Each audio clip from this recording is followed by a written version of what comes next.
인가를 보려면 증권시장을 보라는 거예요. 증권시장. 증권이 폭락하는가 그대로 안정을 유지하는가. 그리고 피나 못다를 들으라는 거예요. 물병을 사든지 라면을 사든지. 왜냐 우리나라 분야는 전 세계 머리 좋은 사람은 다 경제에 있는 거예요. 경제. 소위 이른바야 그 펀드 만드는 분해 집단들이 거기 있는 거예요. 전부 다. 땀 흘리지 않고 펀드로 돈 벌어먹고 사는 집단들. 그래서 서울대학을 나오든 고대를 연대를 나오든 제일 처음에 가는 집단이 삼성입니다. A급이. 그 다음에 현대 가고, 그리고 이제 이런 증권사로 가고, 그리고 나서 이제 뭐 학교로 가고 뭐 이런 데로 가는 거예요. 공무원으로. 그러니까 엘리트 집단이 경제 집단입니다. 그래서 거기는 딱 들어가 보면 증권시장을 보면 북한에서 핵실험을 했고, 또 미사일 발사를 했다 하더라도, 아, 이게 별게 아니구나. 더군다나 뭐 한국 사람도 겁이 없어가지고 놀래지도 않아. 방공운전도 안 하고 물 한 병 산 사람이 없어. 터진다고 막 간다고. 저 과천에서 우리 며느리만 전화 왔더만 아버지 아무래도 세상이 심상치 않은데 피난처를 어디로 정하면 좋겠냐고. 야 이놈의 자식아 네가 고등대학까지 나오는 놈이 대학원까지 나오는 놈이 그 계산도 못하고 있어? 지금 옛날처럼 딱국종 시대가 아니야. 미사일로 전쟁을 해. 중거리 단거리 다 계룡대 밑에까지 떨어지는데 그것 때문에 과천이 한테 기어나가다 죽으려고 그래. 그래도 방법이 없겠냐고. 방법이 하나 있지. 전쟁이 나거든 전방으로 뛰어라. 그럼 미사일이 먼저 지나가버리니까.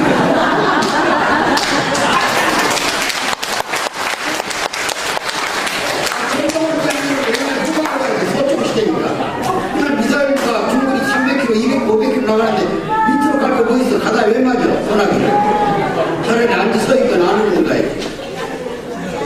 우리 며느리가 멍청하더만 그런 자식.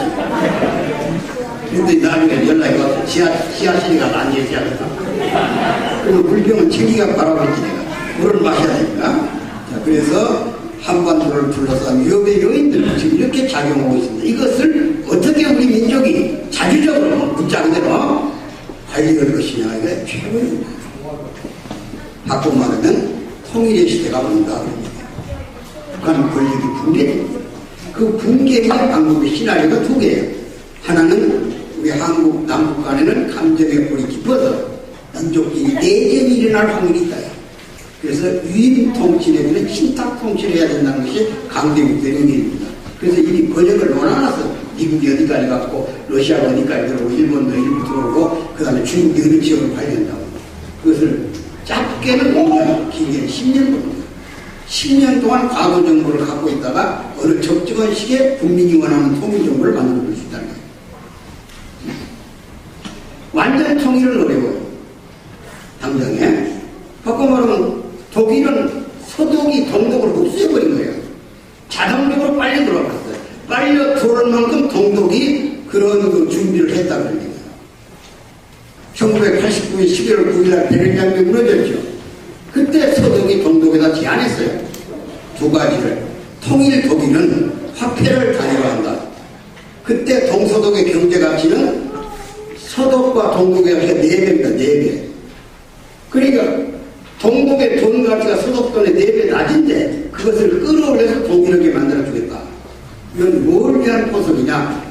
동독에 있는 기득권자, 세력을 갖거나 권력을 가진 자리 돈을 꿈켜놨더니 아니요. 그래서 머릿속에 막 누워서 계산해보니까 재산 4배 올라가고 대가부가 되겠다. 그러면 이제 서민들은 어떻게 할 거냐. 그 당시에 독일은 9.7%의 실업을 가지고 있었고 동독은 29.8%의 실업을 가지고 있었어요. 실업률이. 이게 3분의 1이 실업자다 그런 얘기예요. 동독은. 그리고 동독 실업자도 통일된 독일에서는 서독 실업자에게 주는 수당과 똑같이 주겠다고 했어요. 그러니까 가난한 사람도 생기가 나는 거야. 아, 일자리 없으면 밥은 먹었구만. 그러니까 국민의 불만을 채울 수 있잖아요. 그리고 거기다 딱 단서 하나 붙여버렸어. 정치보복은 안 한다. 최고의 악질 행위론이 1000명. 동독 공산당 정부에서 서독인에게 못된 짓을 했거나 선량한 양민을 학살했거나 이런 놈들은 추리해서 1000명까지 사법처리를 하고 그 이외에는 일체 일반 백성들이 공산당에 들어갔다든지 뭐 공무원으로 행위를 수 있잖아요. 그 사람들은 일체 보복 안 한다고 선언해버렸어요. 그래서 동독 사람이 문이 열려버린 거예요. 아, 통일되는데 나한테 이 통일도 이익이 돼야 하는 거예요. 우리도 마찬가지야. 지금 돈 많은 사람들은 세금 많이 나오고 통일비용 많이 든다고 해서 걱정해서 통일 접근하려고 해요. 이대로 사는 게 편하다고. 또 젊은이들도 통일에 관심이 없습니다. 왜 없냐? 세 가지 문제가 걸려 젊은이들에게는. 첫째 뭐냐면 혼란이 싫다요. 혼란이. 혼란 싫어. 남북경 그러는 거. 두 번째 뭐냐? 비용이 너무 많이 들어간다는 얘기야. 독일이 20년 동안에 그런 비용을 지불하다 보니까 한국 돈으로 3,000조가 들어갔어. 20년 동안에. 그럼 한국 통일을 20년 계산할 때 연간 예산에 150조가 통일비용으로 들어가야 되는 거야. 그대로 계산하면. 근데 한국과 북한의 관계는 50대 1이야. 50대 1. 정확하게. 지금 45대 1이지만. 그럼 동서독은 4대 1인데도 그 돈이 들어갔는데 남북한은 50대 1을 어떻게 채운 거냐, 북한을. 탈북민들이 와가지고 지금 몸부림치는 것도 바로 경제적 차이가 엄청나니까 가능성이 없다. 도전의 가능성이. 그래서 경우에 따라서 어차피 남쪽에서 비참하게 살 거야 평양에 가서 사는 게 낫겠다고 생각이 떠오른 거예요. 응급기를 왔다가. 그러니까 그걸 이해해야 돼. 그래서 우리 한반도 통일에는 중간 단계가 필요하다. 중간 단계. 그것이 김대중하고 김정일 사이에는 남쪽의 연합단계고 북쪽의 연방의 낮은 단계를 표현했던 거예요. 일국 양제 비스덕의 일민족 일국가 국가 이름은 하나지만 정치, 경제 모든 분야에서는 서로 상이한 체제를 유지한다는 얘기예요. 그리고 한 교류협력을 해가면서 30년 내지 50년 후에 완전 통일로 간다니까 통일의 중간 단계가 필요하다는 얘기예요. 지금 홍콩 식민지로 있다가 중국에 반환된 홍콩은 중국 땅입니다. 이제 정식으로 반환했으니까 아편제인데 가져갔다가. 그런데 왜 중국은 안 할까요? 중국은 사회주의 경제입니다. 토지가 국가 거예요. 근데 홍콩은 영국식 자유민주주의 경제야. 그러니까 개인에게 토지의 소유권이 있어요. 그리고 외국 자본이 들어와 있다는 거예요. 그런데 만약 중국식 사회주의가 강화를 해버리면 자본이 전부 나가버린다 그러니까. 그러면 완전히 홍콩은 황폐하고. 그래서 중국이 반환받는 그 즉시 선언해버린 거야. 홍콩과 중국은 일국 당제다. 나라는 차이나에 들어있지만 재능은 둘이 갈라서 따로 가야 되니까 홍콩은 50년간 영국식 민주주의 해라 이거야. 다만 총독만 중국 정부가 내려보낸다. 이렇게 됩니다. 노란무선 주고 대모무선 총독도 우리가 뽑게라. 왜 독일이 내려보냐? 그것이 이제 홍콩이 민주화입니다. 그럼 우리 남북 간에 잡아서 당장에 북한은 토지가 국유화되어 있잖아요. 북한 거예요. 국가의 상태를 유지해야만 SOC, 소위 이름하여 필요한 지역의 개발이 가능하단 말이에요. 철도, 항만, 도로 이런 걸 참 놓으려면 땅이 국가 것일 때 가는 건지 개인 것이 가지면 얼마나 어려워요. 몇십 년 지어야 되잖아요. 저 부산 고속철 넣을 때도 도룡령이가 한 마리 동굴 속에서 또 죽으면 안 된다고 해서 뻗어가 7년을 해놓았다가 몇십 조 소리가. 의정부 도로에도 스님 한 분이 또 배 깔고 누워보러 가는 거냐. 못 간다고 하는데 몇 년씩 들어가고. 이래가지고 어떻게 보냐. 알배기도 안 간다. 빠른 속도로 북한의 간접자본을 투자해가지고 도로 한번 철도를 연결해야만 우리 물리도 이동을 하고 남북간의 교류가 원활해질 거 아니에요. 다만 여러분들 생각할 때 이제 학생들이 염려하는 게 아까 세 가지라고 하잖아요. 하나는 혼란, 두 번째는 실업, 아니 비용, 하나는 세 번째가 일자리입니다. 그럼 일시적 일자리는 북쪽 사람이 남쪽에 내려가면 안 됩니다. 장도동 가고. 왜냐? 인건비가 너무 차이가 나잖아요. 지금. 우리는 그래도 일당 평균 100만원. 지금 시급으로 해도 90원 나잖아요. 최저임금이. 근데 북은 지금 현재 개성공단에서 주말을 안 나가. 토요일 날도 5시까지, 일요일 날도 아침 9시부터 5시까지. 이렇게 해서 한 달을 해가지고 우리가 북한 로임으로 준 것이 우리 돈으로 15만원을 줬어. 15만원. 15만원. 그럼 그 15만원의 돈이 북한 사람에 돌아갔냐? 천만의 말씀이야. 북한은 한 개 국가가 용역에 삽니다. 전체 인민을 등급별화 해가지고 등급에 따라서 일정한 대우를 주는 거예요. 그 노동가치 제도니까. 노동의 질을 안 따져요. 북한은 시간만 계산하거든요. 그러니까는 우리가 이제 각 기업마다 우리는 임금 체계가 다르잖아요. 그럼 우리는 임금을 그 체계에 맞게끔 급수별로 해가지고 북한 정부에다 주는 거예요. 그 돈을 정부가 가져다가 북한 사람에게는 평균 2만 5천 원을 줬다고 말입니다. 15만 원을 받았다가 한국 돈으로 얘기하면요. 그래도 개성공단에 들어가려고 경쟁이 치열한 거예요. 왜 거기 가면 임금 외에 받는 게 있어요. 간식으로 초코파이를 받는다든지 제복을 얻어 입는다든지 또 무슨 기업의 뭐 창업기념일이라든지 명절이나 특수 또 수당 같은 거 나오면 요건 개인이 가는 거예요. 임금 외에 특별히 회사가 주는 거. 그다음 원래는 점심을 전혀 안 먹이기로 했어요. 일체로 개성공단에 5만 8천 명을. 근데 남쪽에서 1900명의 관리가 들어가 있어요. 기술 관리들, 회계 관리들, 컴퓨터 관리들. 그럼 이 사람들은 점심을 먹는다. 그럼 같은 동족이 한쪽에서 먹고 한쪽에서 안 먹는다는 것은 도덕적으로 안 되잖아요. 그래서 생각이 된 것이 9군데에다 식당, 공동식당 운영을 하는 거예요. 같이 기업들이 모여서. 그리고 노량진 수산시장에서 저녁 시간에 떠리로 파는 거, 영태라든지 오징어나 생선 있잖아요. 그걸 대량으로 사다가 국물만 제공하는 거, 국물만. 건더기 20번이. 그럼 그 사람들이 양품 도시락 갖고 와요. 고구마 가져온 사람, 파리감자 가져온 사람, 족살밥 가져온 사람, 옥수수밥 가져온 사람, 그냥 온 사람이 수르게. 빈깡통만. 줄 서서 초기에는 한 사람이 8번을 와서 갖다 먹고 또 오고 또 오고. 거기가 양이 안 차니까. 요즘은 냉겨 한 번만 줘. 얼마나 살이 푸고 있죠. 그랬더니 개성공단 미녀가 북한을 쓸고 있는 겁니다. 초기에는 여기다 연지 찍어놓으면 지방길이 없어 여기까지 흘러가 여가 붙어있어. 그러니까 제자리부터 진짜 남남 문제야.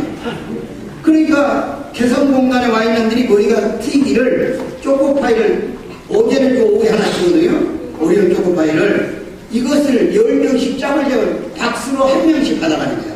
오늘 네가 막 그래가지고 개성 시내에 가서 팔아. 그러면 한 박스 팔면 한 달 임금이 나와버린 거야. 그 소위 새로운 수입이지.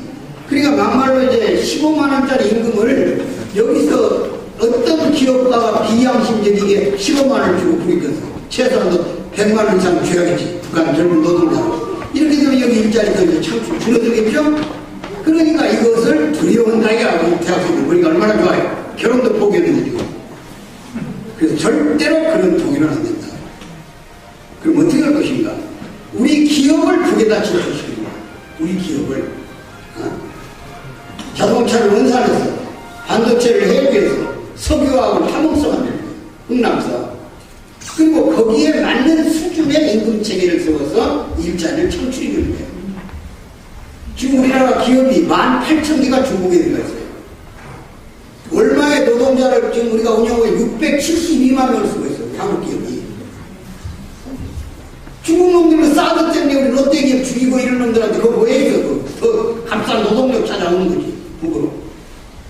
그럼 북한의 일반 노동자들 남쪽 내려와서 전문기술자나 교환해야 할 그 기술 인력들이 있어요. 따로. 그런 사람들은 필요에 따라서 인력을 관리해야 돼. 일반 근로자가 와서는 안 된다고 말이야. 지금 대학 이 학생들 들어가고 일자리 얼마나 모자랍니까? 근데 실제로 모자란 건 아니야. 외국 사람이 150만 명 들어와 있어. 그럼 왜 모자랄까? 눈높이가 안 맞는다고 고등실업자가 되어 있는 거야. 난방이 긴장만 하고 음악이나 듣고 안 듣고. 일 안 해. 삼계업종 같은 데. 그러니까 우리 국민들 좀 정신을 바꿔야 돼. 그런데 안 바꾸고 미래로 가는 유일한 길, 우리가 선택을 하면 되는 거야. 이제 결론적으로 우리는 선택할 때가 있어. 어떻게? 분단을 지속할 것인가, 통일로 갈 것인가를 선택해야 되지. 이게 중요한 기로에 와 있는 거야. 응? 자, 분단은 영구적 비용을 지불해야 됩니다. 끝없이 소모해야 됩니다. 분단은. 외교 문제, 국방 문제, 우리가 물류하는 나라인데 물류비가 3배가 더 들어요. 바다로 가거나 물류를 배기로는. 근데 시베리아 철도로 자기 STR, 중국 철도로 자기, 유럽까지 가는데 철도는 한 달이면 가요. 핀란드까지. 광양만에서 배로 핀란드까지 가는 데는 4개월 반이 걸립니다. 4개월 반. 5개월이 가까이 걸립니다. 그럼 지금 얼마나 전략되겠어?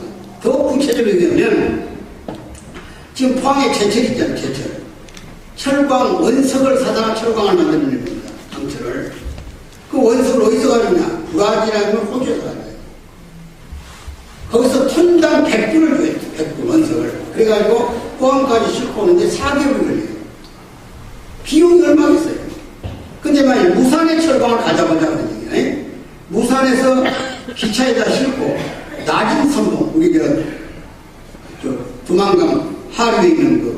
지도에 끝에 있잖아요. 낮은 섬도. 거기서 항구에 큰 항구. 그 항구에서 배로 실어요. 그래가지고 포항까지 오는데 열흘이 딱 걸린 거예요. 철도로 3일, 배로 10일. 앞으로 만일 저 중국의 동북지방에서 나는 물류를 남쪽의 광동지방으로 가져가려면 철도로 가는 것보다 훨씬 동해로 가는, 천지나 나지를 통해서 동해로서 상해로 가는 게 훨씬 물류가 덜 드는 거예요. 일본 물류도 물론 올라올 때 마찬가지예요. 한일 터널을 놓으면 더 좋고. 그렇게 우리나라가 물류 강국이잖아요. 원자재도 가져야 되고 파란 거 해야 되잖아요. 이게 지금 우리가 가지고 있는 해대거든요. 우리는 지금 자본주의 시장 경제를 합니다. 자본주의 시장 경제가 가장 기본적인 틀이 고객의 숫자입니다. 고객 숫자. 소비 집단이 얼마나 있느냐. 자본주의 경제학에서는 소비 집단을 1억으로 보는 거예요. 1억 명. 8천만 명, 1억 명이 돼야 한 개 시장이 형성된다는 거예요. 자본주의 경제에서는. 근데 일본은 1억 3천만의 시장을 가지고 있어요. 미국은 3억 2천만의 시장을 가지고 있어요. 러시아도 1억 6천만의 시장을 가지고 있어요. 중국은 14억이야. 중국의 1등기업이 세계 1등기업이 되버린 거예요. 발라바마라든지 그 외에도 하이웨이라든지 얼마나 지금 삼성을 위협하고 있는 회사가 중국이 얼마나 많습니까? 우리나라 기업이 중국보다 앞선 게 7개밖에 없어요. 지금 반도체에서. 자동차, 철강, 석유산업 다 따라가고 있어요. 우리보다 더 앞섰어요. 작년에 중국은 자동차 780만 대 생산했어요. 우리는 504만 대 생산했고, 조선도 중국은 지금 천문학적인 물류를 수량을 가지고 있어요. 근데 우리는 다 밀려나고 있어요. 은근히 높아져요. 그러니까 앞으로 1년 반 이내에 중국이 역전해버린 거예요. 더군다나 4차 산업은 중국이 훨씬 앞서가고 있어요. 수소차, 전기차 같은. 동네 골목마다 전기차가 다녀요. 전기 자전거가 다녀요. 오토바이가 다녀요. 시골도. 그래가지고 완전히 우리는 일본 경제를 못 따라가고 중국에 밀리고 샌드위치 경제가 됩니다. 위기를 어떻게 말릴 거냐. 오직 통일로 가는 일밖에 없어요. 다행히 북한에는 자원이 엄청나게 많은 거예요. 북한을 총칭해서 세계 자원 5대 강국이라고 5대 강국. 북한이 5대 자원 강국이라니까요. 우리나라는 자원이 2009년 광업진흥청이 조사해보니까 279조 한국 자원이 있어요. 뭐냐, 동해안에 있는 석회석, 콘크리트 원료 석회석, 혹은 한 100년은 개발을 계속합니다. 그리고 약간의 금이 나요. 그 중석이 좀 나고, 영월에서. 그게 없어요.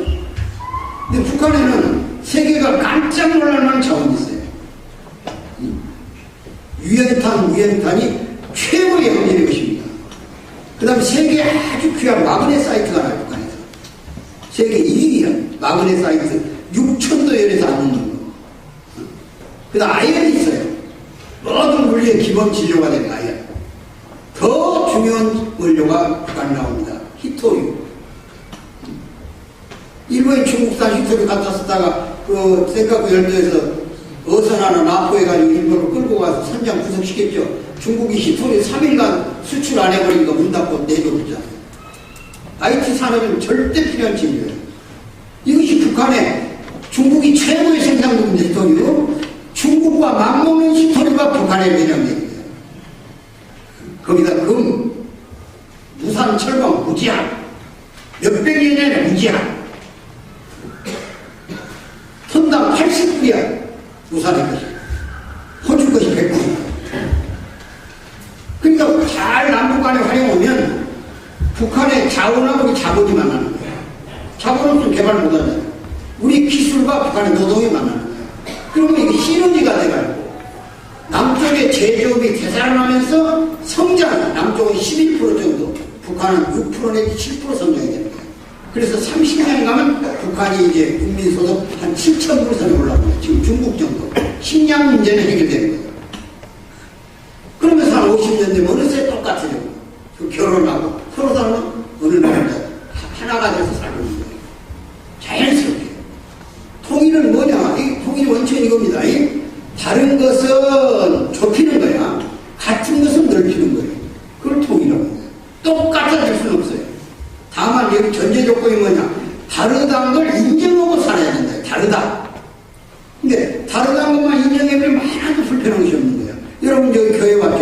원래 통일교회입니다. 가정교회라는 게.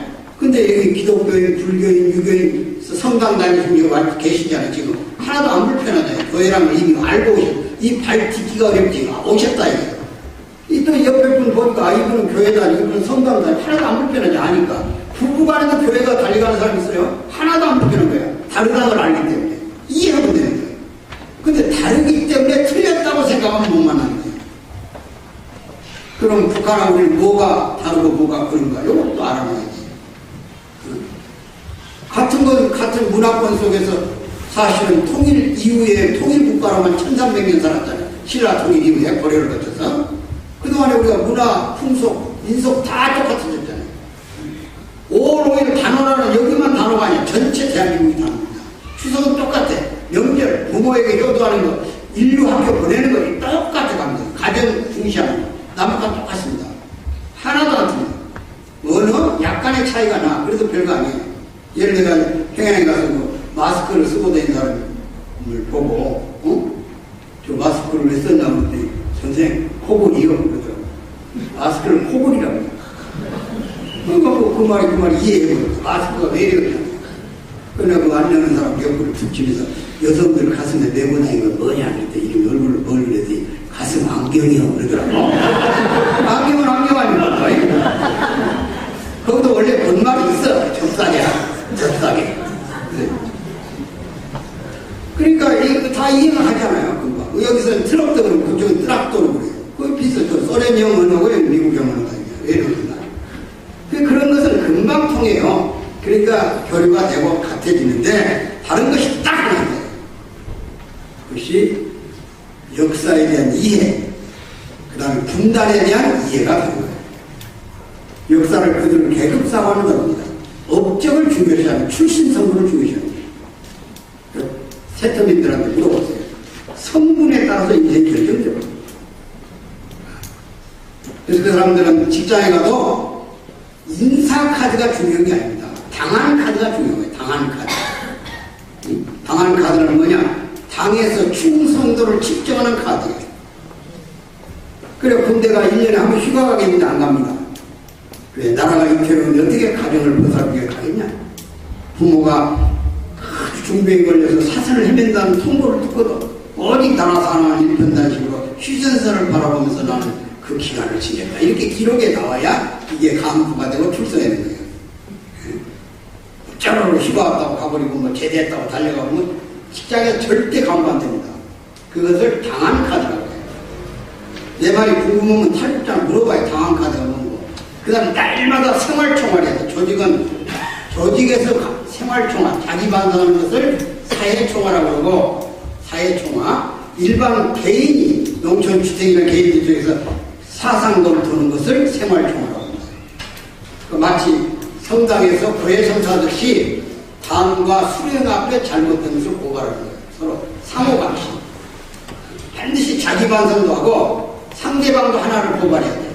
그러니까 어떤 인간관계가 형성되는 것을 상호 늘 견제하고 감시하는 거예요. 얼마나 불안하겠어요. 여행 마음대로 못하지. 항상 경계를 주면 언어를 함부로 쓸 수가 없어요. 예를 들면 자기 반성을 합니다. 아침에 갑자기 일어나니까 배에 설사병이 났다. 화장실로 다닐 수밖에 없잖아요. 그걸 반성하는 거예요. 화장실을 먼저 가서 연습반에 앉아서 가만히 생각하니 수령님 앞에 충성도가 약화된 것에 대해서 대단히 죄송합니다. 수령님께 먼저 인사를 드리고 화장실로 갈 걸. 눈뜨면 수령님하고 인사해야 되는데 안방에 다 걸려 사진이. 근데 거기를 못 가보고 화장실로 다닐 거예요. 이것이 불충이다 그러니 고백을 하는 거예요. 그러면 다른 동무가 있다. 동무는 거기에 대한 기란이 있어? 이렇게 나오면 깊은 생각을 했습니다. 배가 아파 올라오면 먼저 가서 인사를 올리고 화장실에 가져겠습니다. 그거 돼야 하냐. 근데 그건 이제 자기 것을 하니까 자기가 조작을 해서 하면 되는 거게. 근데 상대방을 하나 물고 와야 돼. 일주일 내내 저 동무가 어떻게 행하는가를 봤다가 발표해야 됩니다. 근데 마치 어느 동무가 장마당에 가면서 부부간에 뭐라고 하면서 그 마을마다 그 모자이크 상이 있거든요. 김일성, 김정일 상이. 거기다 인사를 하고 가야 됩니다. 밖에 갈 때. 근데 그냥 부부가 아무런 줄 쑥 갔다. 이걸 지적한 거야. 김동문이 어제 급한 일이 있었던 것 같은데 수령님께 문안인사도 안 하고 가더만요. 이 형제에 반성해야 돼. 동무 앞에 참으로 죄송하고 당과 수령 앞에 큰 죄를 졌습니다. 다시는 정규가 인사 올리고 하기로 비장한 결심을 그날 저녁에 두 부부가 서먹자고 했습니다. 이렇게 얘기하는 거야. 그러면 얘기는 되겠는데 근데 그런 말을 해놓고도 속으로 저놈 새끼가 나를 고발해? 너 이 새끼 내가 일주일 내내 따르는데 숨을 어디서 준다 보자. 똥통까지 찾아와서 쪽으로 다녔는데 노동신문 갖고 똥 닦았는 거 몰라. 노동신문 갖고 똥 닦으면 사형받는 거야. 뭐 시간이 없으니까 그러니까 못하지만 그렇게 인간이 철저히 감시체제 속에 묶어놓았다. 그래서 조금 더 북부가는 마음 먹고 얘기를 못하는 거예요. 누가 언제 들고나 고발을 줍니까? 이것이 인간이 사는 사회냐 이거예요. 그래서 그들의 고통을 덜어주기 위해서 어떤 영동통일은 자유민주주의로 그리고 경제발전은 시장경제가 빨라. 북한의 계획경제 주체성은 다 집어치우라는 거예요. 그래서 북한에게 자유민주주의가 싫거든. 우리 통일민주주의를 받아들여. 우리 통일사상을 받아들여 이게 좌도 아니고 우도 아니고 종합 투입사상. 그래서 우리 어르신들 벌써 그걸 미리 알았는지 좌우지가 뭐 나와야 된다고 그랬던 거 아니야. 그게 나온 거 아니야. 투입사상이 머리 사상이 두 손을 박수치게 할 수 있다 이게. 그래서 좌우를 날개에 있어서 날개 좌익 우익 두 날개로 새가 나른다. 좌도 있고 우도 있다. 서로 다르다. 다르지만 함께 붙어서 날아갈 수 있다. 그런 생각을 가지라 이게 통일은. 그래서 통일은 어떻게 되는 거냐. 모자이크식 무지개형 통일이 오는 거예요. 서로 다른 사람이 모여 살면서 같아져 가는 거야. 아까 부부가 일체가 아니고 이체지만 일체가 되려고 노력해 가는 것이 가정이에요. 그런 원리를 우리가 마음으로 품어야 돼요. 그래서 앞으로 남북한의 통일이 오더라도 북하고 우리하고 다릅니다. 생각이 다르고 역사관이잖아요. 우리는 위대한 사람 누구냐면 이순신 꼽고 세종장 꼽죠. 북한에는 이순신 세종장 자체를 거론 안 하는 거야. 부호주아지 출신들이라고.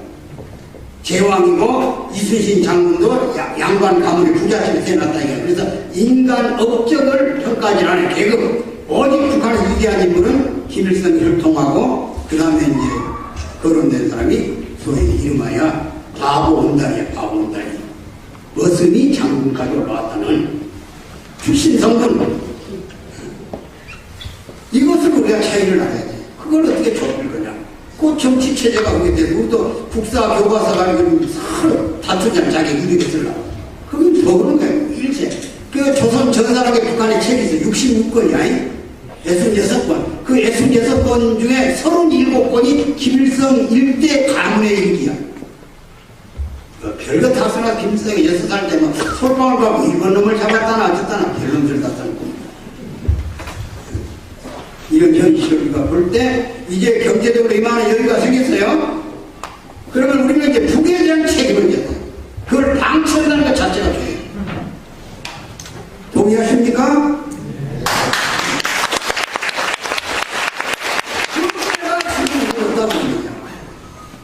그래서 아까 제가 창조적 파괴를 과거의 생각을 가지고 세상을 이해하지 말아요. 2018년부터 20년까지 3년 동안에 북한에 붕괴가 일어난다고 했는데 저희가 존경하는 문화정 선생님은 평창 올림픽이 결정된 그 다음날 평창이 평화를 만드는 근원을 이룰 것이고 북한이 이렇게 날뛰어도 금년 9월 9구절 평양 정군 수립일을 제대로 못 만들 것이라고 기탄했습니다. 그 어르신의 역사적 이론은 틀린 적이 없어. 소련 제국의 멸망을 85년에 제창했는데 91년 소련 정부는 69년 만에 망했어요. 누구도 소련이 망하는 생각을 안 했습니다. 그러나 레이거벤이라는 무식한 사람을 세워서 레이건 탈림 수신하요. 그때 스타우스 전략을 내는 거예요. 고르바초프를 만나. 별들의 전쟁 이론. 바꿔 말하면 소련하고 미국이 미사일 숫자를 소련이 더 가지고 있어요. 1200개, 미국은 9800개. 이걸 감추고자 하는 협상을 레이건이 카드를 4차 협상에서 내라고 그런 얘기예요. 미국의 전략이 최종적으로 이런 거다. 그 뭐냐? 미사일을 발사를 해서 너희를 죽이는 게 아니고 전쟁이 나면 너희들의 미사일이 우리 미국을 해서 날아올 때 일단 날아오려면 총식이 쌓일 거 아니야. 미사일 발사기가 일어나잖아요. 그때 위성에서 레이저 빔을 쏘아서 그 자체에서 폭발을 시켜버려. 그럼 1200개가 누구나라 머리에서 터지니 계산해봐라고 다 던져버린 거야. 그럼 설계하고 예산을 딱 내놓았어. 이 안건을 들고 고르비가 분부 지도자를 만나서 그걸 내놨던 이놈을 기도 전략이 하나 나와서 그것이 유명한 스타워즈 전략이에요. 별들의 전쟁이라. 이게 어차피 공중의 전쟁하자 별들의 전쟁. 그런데 러시아 고르비가 딱 그 전쟁 이론을 받아들고 며칠을 고민한 거예요. 왜? 예산이 없어. 결국 전쟁도 돈이구나. 북한의 민정은이가 핵 몇 개 가졌다고 미국이 망할 거예요. 미국의 도착도기점이 다 떨어져버려요. 엠니마이 걸려서. 그런데 미국이 일부러 그 얘기를 안 해. 주변 국가 좀 긴장해가지고 형님한테 문 안 열라고 하려고. 못 알아듣고 있구만, 뭔 말인지. 미국은 9,800개를 가지고 있는데, 그 다음에 미니트 3라고 해가지고, 중간 지점, 대서양 중간 지점 날아와서 정확하게 떨어뜨린 것이 여러 번 시험했어. 2,300km를, 230km를 추격해서 떨어뜨려본다니까, 미국 본토까지 가까이 올 때. 2,300km. 13,000km 날아와야 북한에서 미국에 오는 거 아니에요. 근데 2,300km 지점에서 정확하게 성공을 몇 번 했어. 그런 미국이 지금 무슨 북한 제가 핵이라고 생각하고 있어서 그걸 계기로 해서 지금 퍼스트 아메리카라고 만들어보려고 트럼프 계산하기 작동하고 있는 거예요. 그래서 우리가 조정 잘해가지고 정확하게 통일당에까지는 한미동맹을 유지해야 돼. 그리고 기본적인 통일은 자유민주주의고 신장정제. 우리 헌법에 명시되어 있어. 그거 못 바꿔요. 그리고 우리 체제는 자유민주 체제. 그리고 통일된 국가는 중립 노선을 지향할 수 있어요. 스위스나 코스타리카처럼. 그러면서 영원한 평화의 산실을 만들어가는 거예요. 그 주역은 여러분이 되기를 바라서 그런 희망이 대한민국에 있다는 걸 알리는 거야. 이게 대한민국 희망 전진대다 그런 얘기야.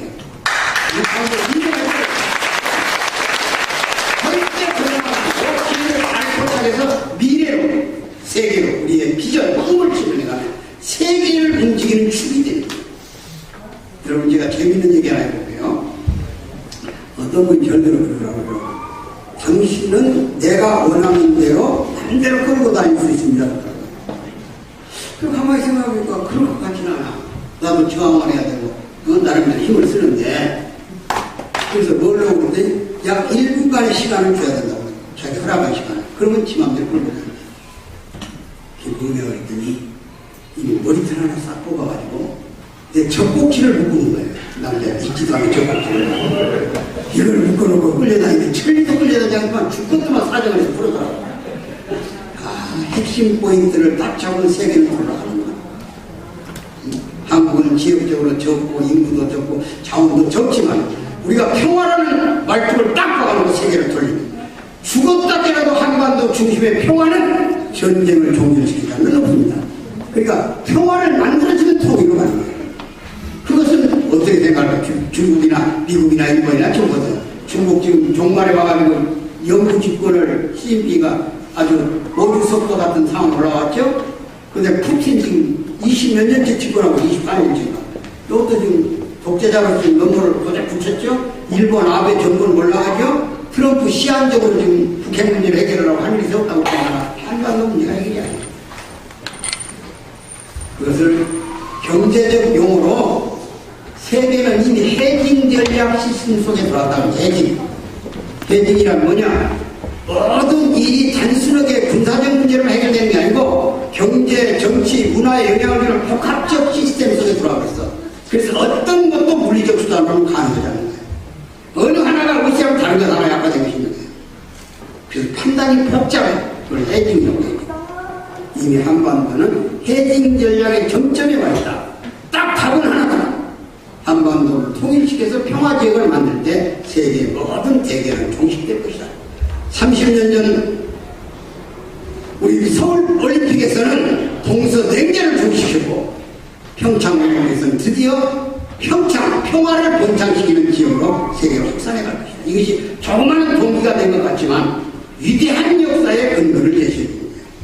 이것을 이분 총재님은 어떻게 알고 평창 장소가 지정된다면 평창이 평화를 만드는 시발점이 될 것이고 북한 권력은 정권 수립비를 제대로 못 치른다는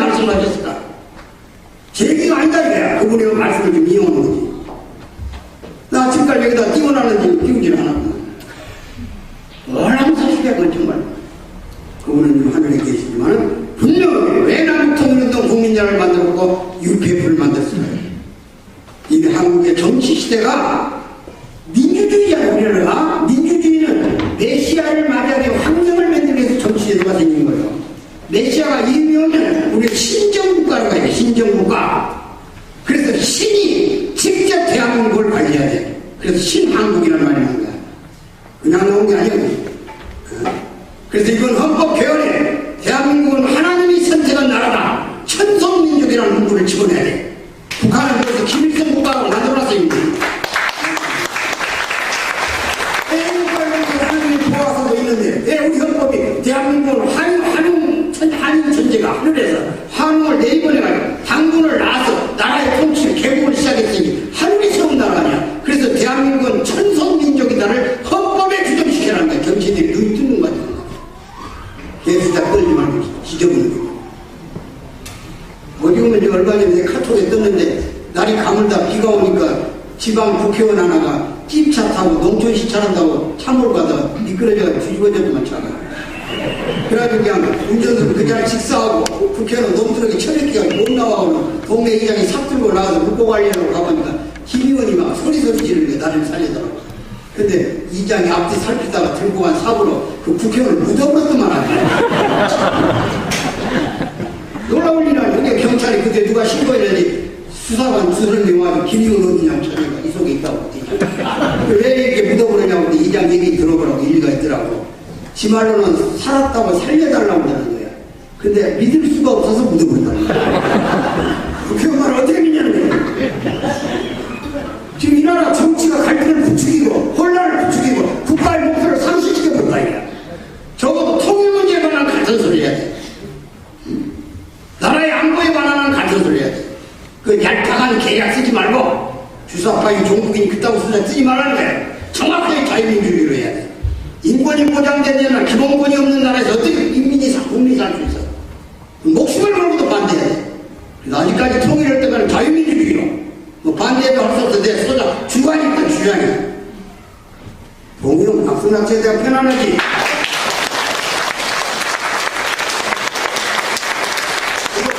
분명히 시장경제야. 시장경제야. 개인경제 안 돼. 개인의 사유재산을 인정하지 않는데 무슨 의욕으로 밤잠 안 자고 일하겠냐.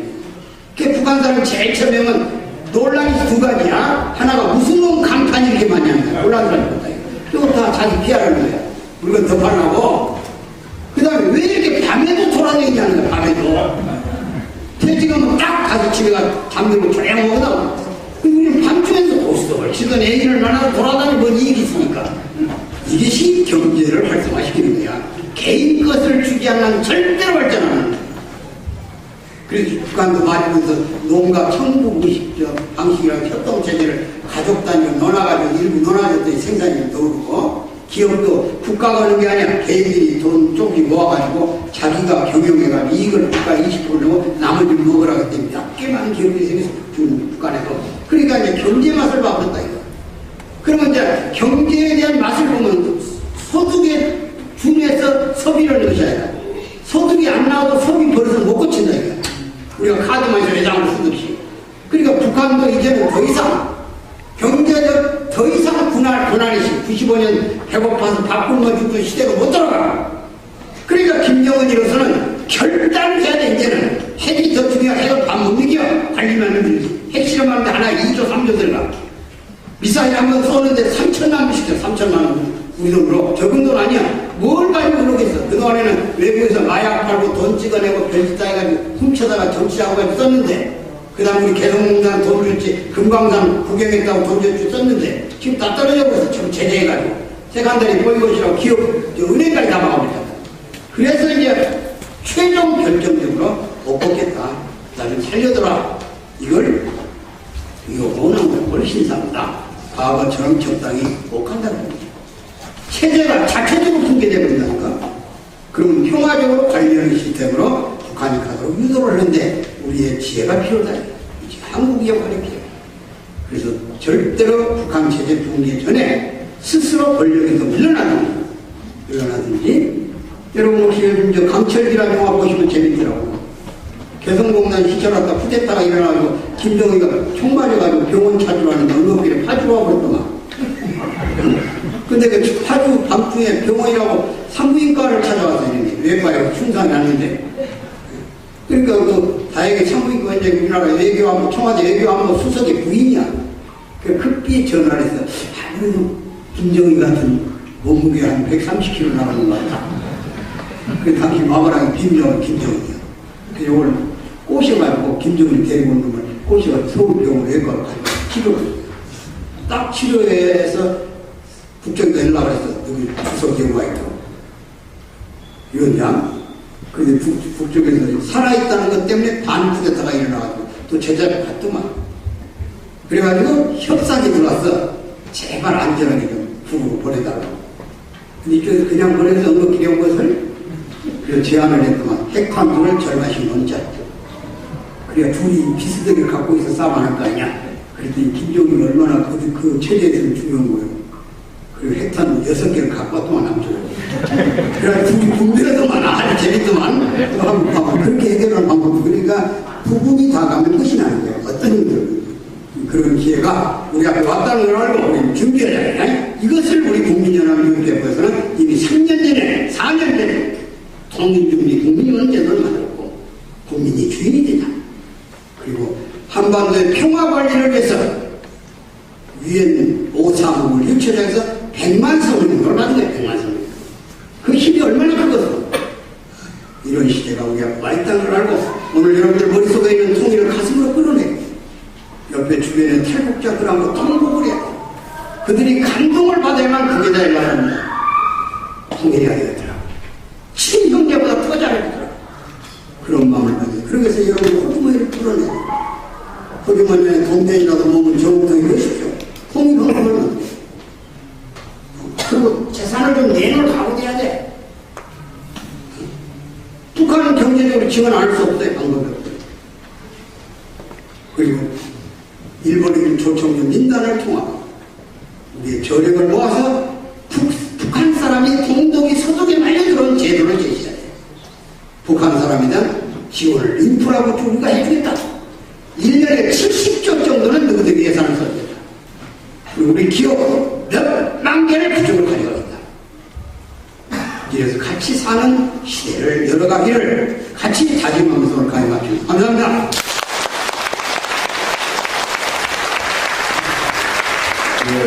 신앙고백을 하십니까?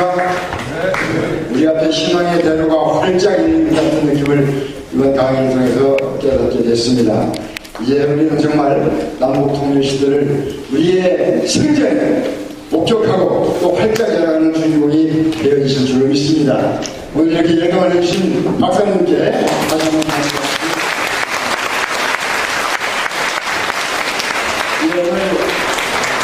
북에서 온 손님이 계시다고 제가 알고 있는데 북에서 온 손님 어디 계십니까? 잠깐 좀 일어나 주시겠습니까? 북에서 온 손님. 예, 좀 앞으로 좀 잠깐 나와 주시죠. 일어나요. 우리가 탈북민이라고 하시는 분인데 북에서 온 손님이십니까? 감사합니다.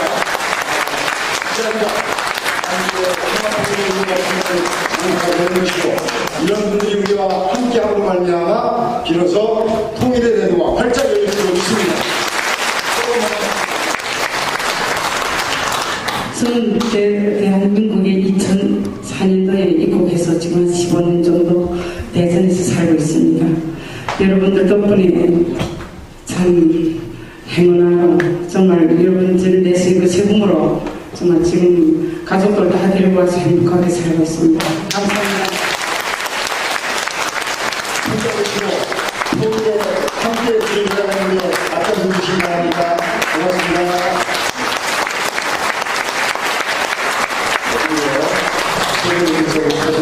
계신데 우리 산수원 산악회 아산시 회장님께서 오셨습니다. 김동준 회장님 잠깐 인사하시죠.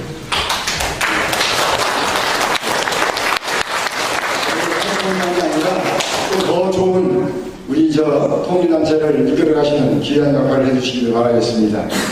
예, 정말 오늘 이렇게 귀한 말씀을 주신 설 박사님은 우리 한국의 모의일 뿐만이 아니라 전 세계 앞으로 한국에다가 제5유엔 사무국을 위치할 수 있는 데까지도 큰 일을 이룩하신 세계적인 평화운동가이시기도 합니다. 우리가 이런 분들을 적극적으로 모시고 한국의 남북 통일을 앞당기는 그 일에 우리도 함께 적극적으로 동참하면 좋겠다 그런 마음을 묶어서 오늘 이 행사를 우리가 더 뜻깊게 발전시키자 하는 마음으로 다시 한번 박수를 부탁드리겠습니다. 이제 행사를 마치게 되면요 아래에서는 다과하실 수 있는 그런 그 시간을 갖도록 하겠습니다. 함도 가시지 마시고 식당이나 주변 여러 가지 그 사무실 안에서 우리가 그런 모임을 갖도록 하시겠습니다. 마지막으로 오늘 우리 만세 삼창을 순서를 갖도록 하겠습니다.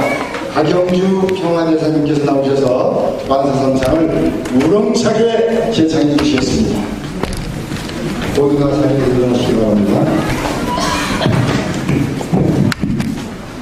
희망, 대한민국. 세계가 대한민국의 남북 평화 통일이 이루어지기를 바라고 있는 역사적인 선미시대 앞에 우리 대한민국 5천만 국민이 한결같이 하나된 마음으로 하늘을 중심한 심정을 가지고 통일을 이룩하기 위해서 오늘 아산 시민 33만의 시민이 함께 어우러져 가지고 아산 땅에도 흐트러지지 않고 하나된 모습으로 화합된 그러한 시대를 만들어 가기 위한 전초적인 오늘 대회를 이 시간 이 자리에 계신 분들과 함께 맞이했습니다. 오늘 이 아산시 통일준비위원회를 중심으로 통일준비국민위원 아산시의원회 대회를 승리적으로 이끌기 위해서 억만세 삼창을 하겠습니다. 억만세 삼창은 하늘 부모님, 천진 참부모님 억만세, 신한국 평화통일 억만세, 통일국민 준비국민의원 아산시의원의 억만세 삼창을 제가 선창할 테니까 억만세를 따라서 제창해 주시기를 바라겠습니다. 하늘 부모님, 천진 부모님 억만세! 신한국 평화통일 억만세! 통일준비국민의원 아산시 의원회 억만세!